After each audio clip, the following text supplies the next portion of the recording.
¿Esa está libre? Sì, sì, benissimo. Buonasera e benvenuti anche stasera a una nuova puntata di Mosaico Italiano 4. Febbraio e fra poco vedremo un film del 2008. Y antes de ver la peli y antes de hacer la pequeña introducción del film, queremos recordar a una actriz italiana, Sandra Milo, que falleció hace unos pocos días a sus 90 años de edad. Y una actriz que, bueno, no sé si aquí está muy conocida, no sé, pero trabajó y fue muy amada por directores como Fellini, como Rossellini, Pietrangeli, Dino Risi, y todo el mundo la recuerda como la actriz buena, que nunca daba guerra y una persona siempre con la sonrisa.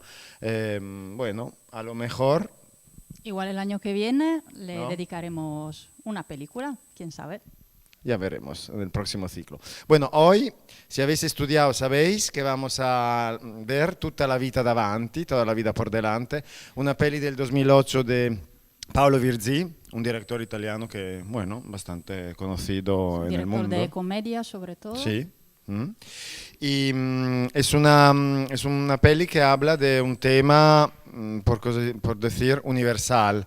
O sea, el trabajo y los jóvenes, y más bien la precariedad de condiciones de trabajo cuando un joven o una joven intenta independizarse, ganar algo y salir de la universidad, por ejemplo, al mundo laboral.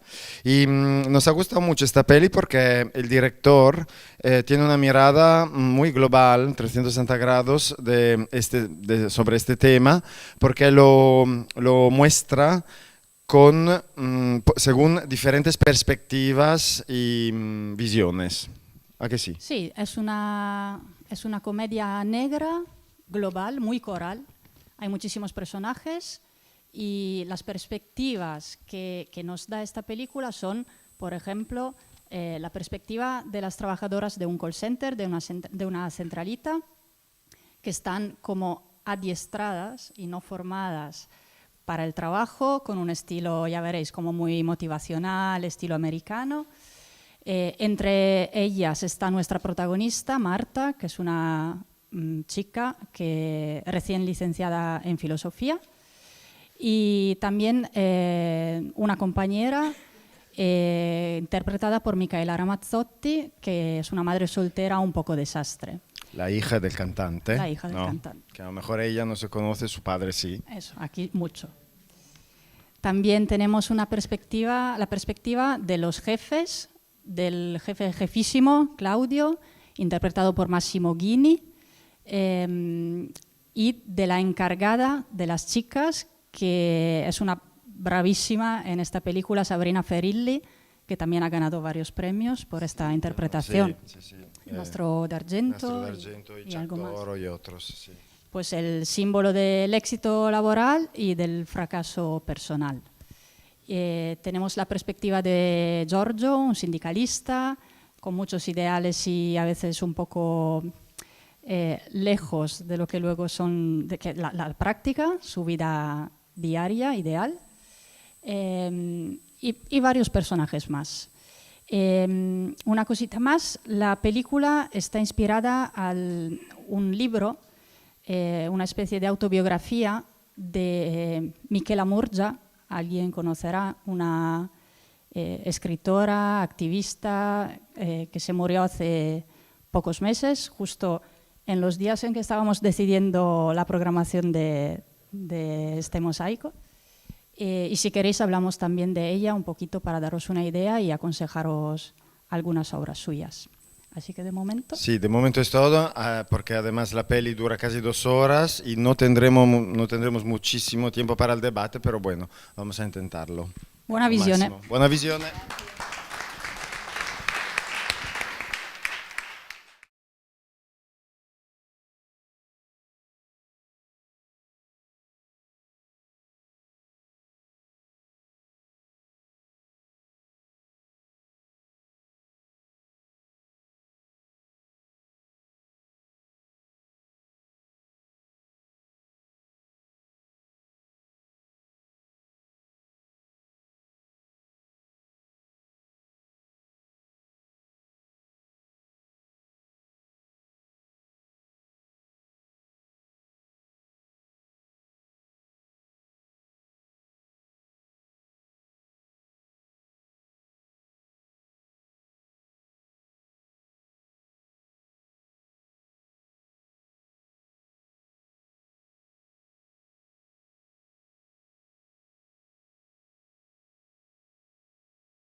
Che sarà.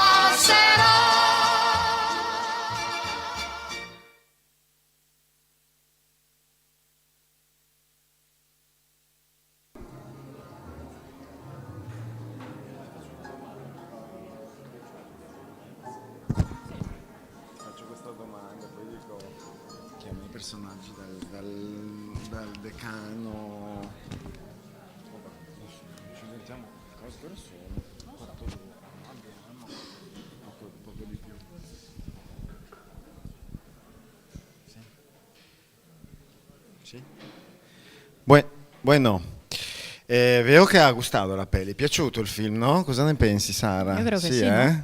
Mi è piaciuto. Divertido, amargo, irónico, Todo. todo. Todo. Cada vez que lo veo yo, además, descubro algo más. Llevamos unas cuantas, ¿no? Eso es. Entonces, y a mí lo que me gusta especialmente es que, además de la historia, del tema tratado, vale, sí, la actualidad y eso, pero todos los personajes, desde el primero, el decano de la universidad, que no puede, según indicación del urólogo, no puede, hasta la señora final, Franca, que invita a comer a estas chicas, pues todos personajes muy potentes y, bueno, muy Yo diría que reales, ¿no? reales. Con caras... ahora me viene Giorgio, el del sindicato. Muchos ideales, mucha teoría y luego un desastre en la vida privada, con la mujer en casa, la niña y andando por ahí predicando bien y actuando un poco Razzolando peor. male, si Razzolando dice in male. italiano, razzolando un po' meno bene, sì. Bueno, el tema central, la precariedad laboral. Esta es una película de 2018. 8. De 2008, perdón. Hemos hecho deberes y tenemos unos datos también. Ah, esos son tuyos. Ninguna sorpresa, pero simplemente la tasa de desempleo en Italia en 2008 era, según datos del ISTAT, del Instituto Nacional de Estadísticas, era del 8,6 y de los empleados el 17% era precario. Y ninguna sorpresa, los trabajadores precarios eran más de la categoría de mujeres, extranjeros y personas con niveles de estudio bajos. Y los menores de 34 años, o sea, todo el público Los jóvenes. joven, por supuesto, como siempre pasa, ¿no? Sí, y Que es aquí muy- vemos muy una feo realidad donde muchísimas chicas y chicos... Ahora estaba el 9 con algo, pero Ahora los en últimos datos eran de noviembre de 2023. Sí, Sí. sí, 9 y algo, sí. No estaban completos. En Euskadi salió hace pocos días, ¿no? Estamos a un 5 con algo de tasa de desempleo, que se acerca al empleo casi total. Sí. Bueno, sabéis que el debate es abierto. Si alguien quiere contarnos alguna experiencia, alguna cosa, alguna reflexión que le ha inspirado la película. Algún trabajo precario que ha hecho en su vida, por ejemplo, tú. ¿Has hecho algún trabajo precario? No, de verdad, esto no lo hemos preparado, pero es que se me ocurre. O sea, yo he hecho desde la universidad muchísimos, le Sì, cosiddette cuenta, promozioni cuenta. nel Media World, nel Media Market italiano para vender cafeteras y los primeros móviles, sí, los taxi y todo eso. Condiciones, bueno, de trabajo me he llevado alguna amargura, como se dice, sí, alguna... Con comisión y... No, sueldo fijo, pero bajo, y cuando ibas a pedir algo más de derechos, que no es ir al baño, pero casi, durante el turno de trabajo, pero casi, pues problemas, sí. Bueno, hemos visto el estrés al que están sometidos estos chicos y chicas de la Multipol. Está bien reflejado con la escena de Elio Germano y su accidente de tráfico y su explosión mental, ¿no? de locura imprevista y repentina. Nosotros seguimos hablando, si no queréis decir nada o contar alguna experiencia personal. Bueno, tú antes hablabas de esta, por ejemplo, del sindicalista Giorgio, que es una cosa es el trabajo y luego en la vida privada es un desastre. Y no es el único personaje que es un desastre en la vida privada y en el trabajo es más bien buena, ¿no? La Sabrinona, la Ferillona, por ejemplo, la Daniela, la jefa de las chicas, que les anima desde la mañana con un mensajito, un SMS al móvil, y las prepara, las motiva, bueno, con una canción, con un baile y con mucha energía. Pero bueno. Este también es un tema bastante serio y que pasa de verdad, sí, que por cosas que me han contado. El mundo del trabajo, los jefes, los encargados que quieren, y las empresas, sobre todo grandes, que quieren entrar en la vida particular del trabajador o de la trabajadora, que quieren vender el rollo que la empresa es la segunda familia, y no es así. O sea, nosotros vamos a trabajar, pero nuestra vida está fuera del trabajo. Y estas tácticas de pintar un falso paraíso que luego se convierte en un infierno es un poco preocupante, sobre todo porque es real. Esta es una película, pero es real. Sí. Pasa, suele pasar. Vamos, nunca me ha tocado estar en una empresa así, pero esto no va a menos, sino que pienso que va a más. Este asunto, ¿no? El mundo, un mundo ficticio, absolutamente ficticio y podrido, como se ve, todos los de esa empresa, como van cayendo uno detrás de otro, ¿no? Gente maravillosa, todo es guay, todo va bien, y luego vas viendo como lo que hay detrás de cada uno de los personajes, ¿no? Es una gran mentira, la gran mentira, pero que funciona, ¿no? Y por lo visto estas empresas no van a menos, va a más, ¿no? Sí, que funciona para algunos, más bien los jefes y los encargados, y para los y las trabajadoras pues funciona un rato y luego pues... Y decía, ¿cómo se llama? Elio Germano. Sì, Elio Germano. Lucio 2. Lucio 2, ecco, scusate. Que su familia ha invertido 15.000 euros en ese robot de mierda y él ha ganado 1.300 en 3 meses. Pues bastante fuerte. ¿Alguien más? No sé, podemos hablar un poquito también del pequeño grande drama familiar de Lara, ¿sí? No, de Sonia, perdón.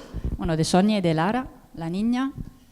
Esta madre desastre con pocos recursos, vamos a decir, culturales, pocos recursos económicos, sociales también. Tiene un entorno... No se ve mucho, pero ha roto sus relaciones con sus padres porque intentaban criticar y cambiar un poco su modo de vida.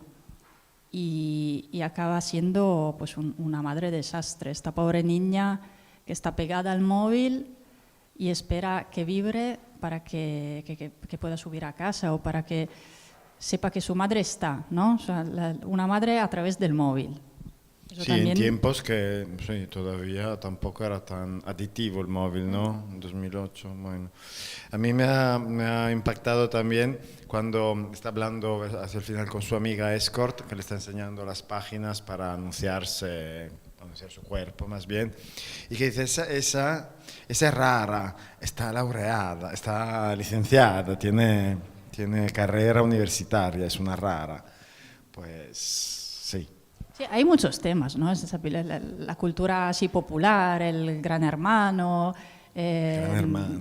A mí me ha gustado mucho esto, es como meterse en la Roma de 2008, pero meterse en la Italia, y me imagino que aquí también, creo que que el canal más visto en Euskadi es Telecinco. O sea que, Sí, Sí. sí. No, el 2008 aquí es la austeridad, ¿no? Obama gana las elecciones en Estados Unidos y hay muchas esperanzas de cambio, pero parece ser que no. Entra el movimiento de Occupy Wall Street y aquí surgen los movimientos también de Podemos, o bueno, no sé si surge posterior Podemos, pero estamos en la gran... la Unión Europea declara la austeridad como principio, el respetar el 3% en todos los presupuestos de la Comunidad Europea. Grecia se tambalea, grandes protestas en Grecia por el euro. Alemania quiere mantener la potencia, la locomotora europea, pero el déficit en España hay una gran precariedad porque el Partido no sé, Popular, bueno, la austeridad y bueno, y esta es para mí una gran película coral. Todo lo que has dicho, todos los personajes tienen algo que decir, ¿no? Y bueno, el call center como sistema, bueno, estamos hablando de Roma, pero creo que los grandes call centers están en Bangladesh, India, etcétera, etcétera, cuando estamos hablando de otras realidades que son diferentes a la realidad occidental, ¿no? Estamos hablando de mucho jugo esta película. Gracias.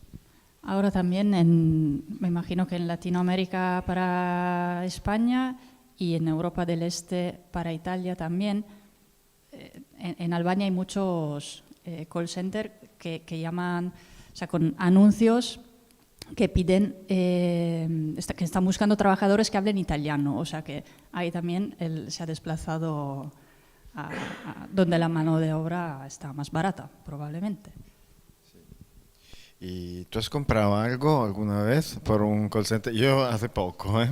Sí, y ya lo he devuelto. O sea, era un producto, bueno, la chica buenísima, o sea...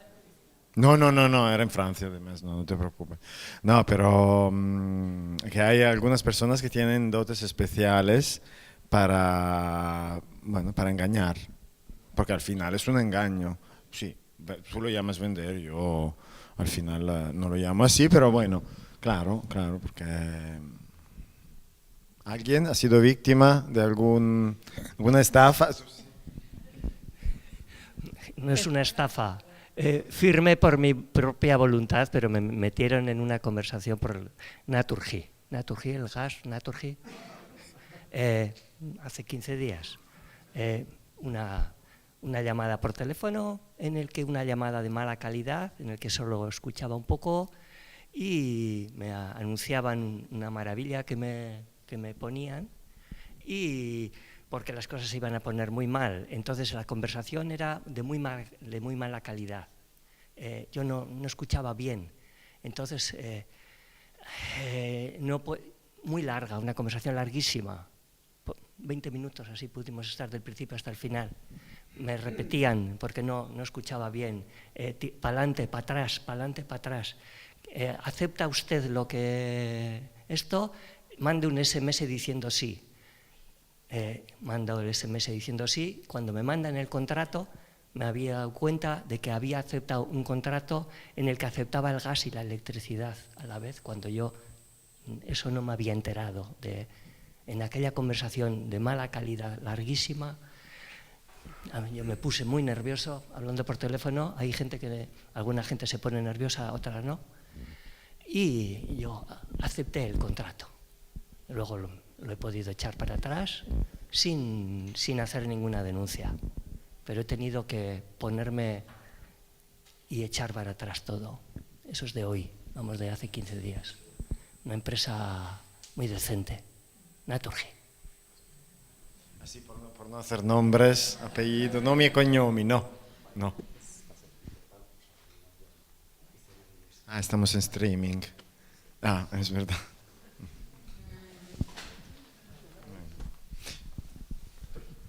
Ah, sí. Sí, digo que en estos casos el Estado nos debería proteger de esas compañías. En otros países es así y no nos damos cuenta porque aquí el mundo de la energía y los gobernantes son puertas giratorias, que se dice. Bueno, otra cosa. El gerente de la empresa recuerda al que estaba en vida entonces Berlusconi. Es un vivo retrato. ¿Te parece que se parece a Berlusconi? O sea, sé que le llama que ha escrito mucho. el guión, estaba pensando en Berlusconi. Sí. Puede ser que Todas las reacciones y todo. se haya inspirado, sí, en algún lombardo. La escena final en el parking, al final. Sí, está clavado. Bueno. Hablando de es que no funciona el otro. Se ha apagado. Da igual. No te preocupes. Que hablando de los jefes... Lo has apagado. No, es que luego se vuelve a apagar. Se vuelve a apagar. Sí. Que hablando de los jefes, y es algo de lo que me he dado cuenta ahora, volviendo a ver la película, en un momento, cuando echan a las primeras chicas, y una de las despedidas deja el número de teléfono a una compañera, la Daniela, Sabrina Ferilli, va, le pregunta que te ha dejado el número de teléfono y hace un discurso y dice, ¿estas qué van a hacer ahora afuera? Son unas desgraciadas y ahora seguro que se van a meter en algún lío a esperar toda la vida a un hombre, quizás casado, ¿para qué? Y claro, y luego se entiende que es exactamente lo que le está pasando a ella en su vida. Claro, sí.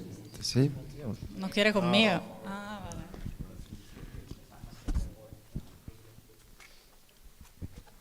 Sí, no sé qué hora. Bueno. Otros temas que te gustaría o que os gustaría afrontar.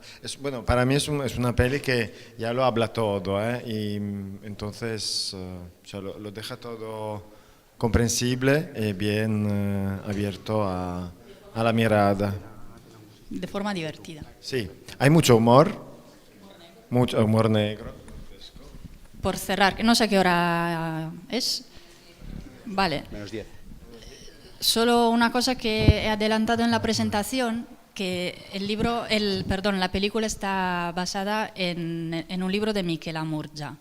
El libro lo pone al principio, El libro se llama Il mondo deve sapere.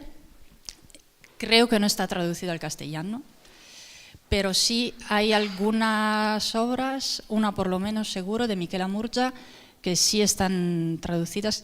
Es acabadora, también hay película. Es una novela fantástica. Michela Murgia era una escritora sarda, no está Tonina hoy. Empezó como profesora de religión católica en los institutos. También trabajó en un call center, por eso escribió esto. Tuvo muchos trabajos precarios y luego se convirtió en columnista de varios periódicos, revistas, del Expresso, por ejemplo, también. Fue la primera mujer en llevar una columna semanal especial que también llevó Roberto Saviano en el Expresso. Activista, feminista, y en los últimos años, pues siempre tomó posiciones muy fuertes desde un punto de vista político y social. Una luchadora por los derechos humanos, sociales, y pues el año pasado se murió, muy joven, con 51 años, y hasta el último momento quiso defender la familia no tradicional. Se casó in articulo mortis con su pareja, con su chico, pero tenía una visión del mundo muy innovadora y creo que mirar un poquito su obra merece la pena porque tiene una trayectoria increíble. Tuvo. A descubrir, sí. A lo mejor aquí no se conoce mucho, pero a descubrir, de verdad, sí. Sugerencias de lectura, sí. Vale, pues... Sí, hay una cosa que me ha parecido muy bonito en este panorama tan oscuro, la niña como decide que va a ser filósofa, a pesar de que su madre lo confunde con fisióloga, ¿no?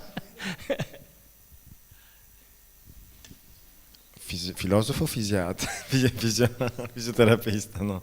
Bueno, bonito. Si no hay más comentarios, pues os recordamos. ¿Puedo coger un momento el folleto que no me he preparado esto? La próxima peli será el lunes 4 de marzo, o sea, menos de un mes, y será Sostiene Pereira. Seguro que la habéis, bueno, visto, o el libro también. Entonces, el lunes 4 de marzo, no será un miércoles, será un lunes.